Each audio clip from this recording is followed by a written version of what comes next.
June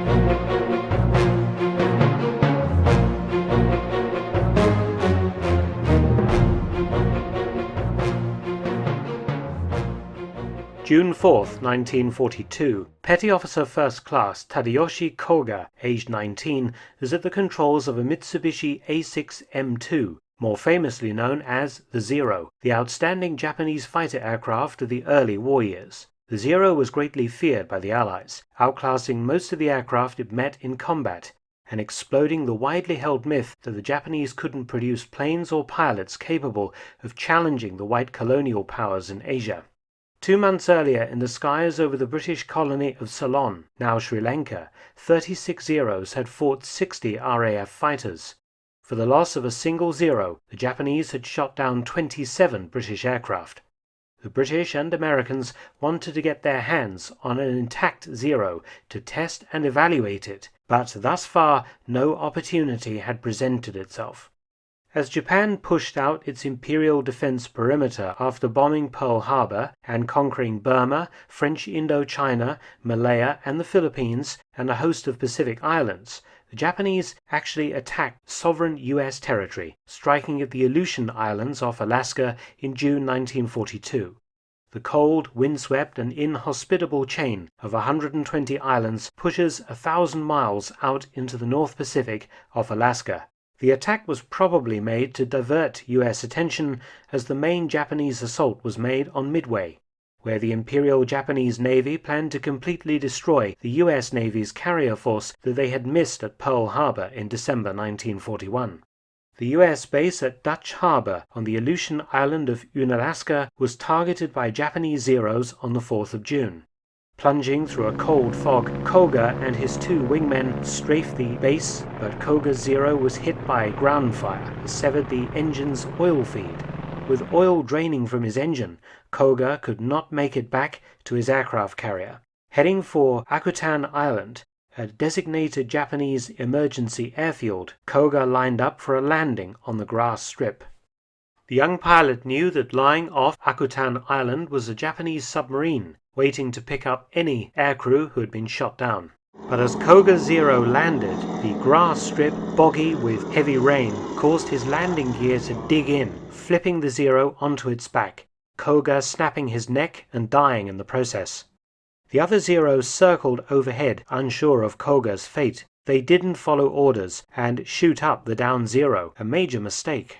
For over a month, the Zero lay abandoned on the landing strip until a U.S. Navy patrol plane, which was lost, spotted it on the 10th of July 1942. The PBY Catalina's captain reported the Zero's position. The next day, the PBY returned with a small recovery team. Koga's body was recovered from the Zero, searched for any intelligence material, and then buried in a shallow grave close by. Retreating to Dutch Harbor, they reported that the Zero could be salvaged.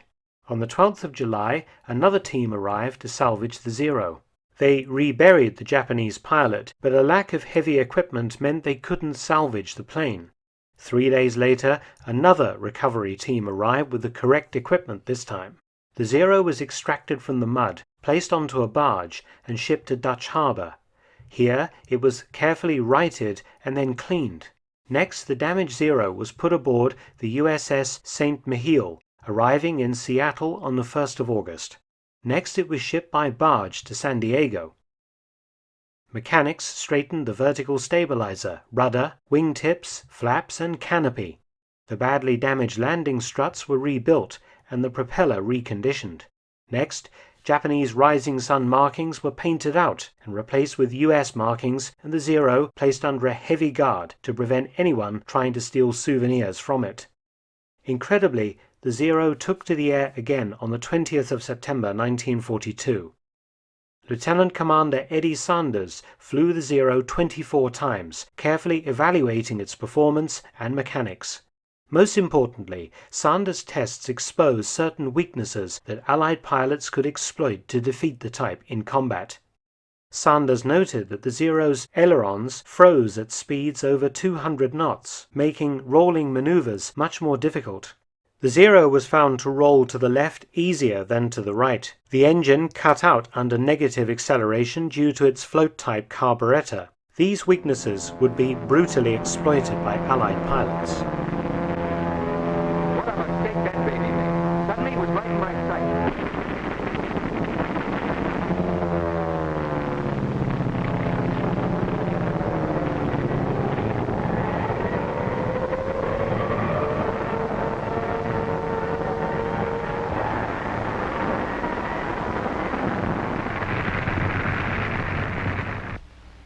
It was a hell of an explosion, and well, I guess that's all, sir. Then, in 1943, the Zero was placed on public display at Washington National Airport.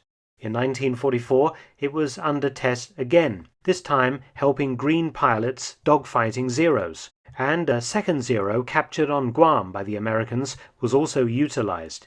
The technical secrets the Akutan Zero gave up undoubtedly saved Allied pilots' lives. In February 1945, the Akutan Zero was destroyed when, during takeoff, an out-of-control Curtiss Helldiver rammed it. A few pieces remain in US museums today. By the last years of the war, the Zero was completely outclassed by the latest Allied types, many ending their days as kamikaze aircraft.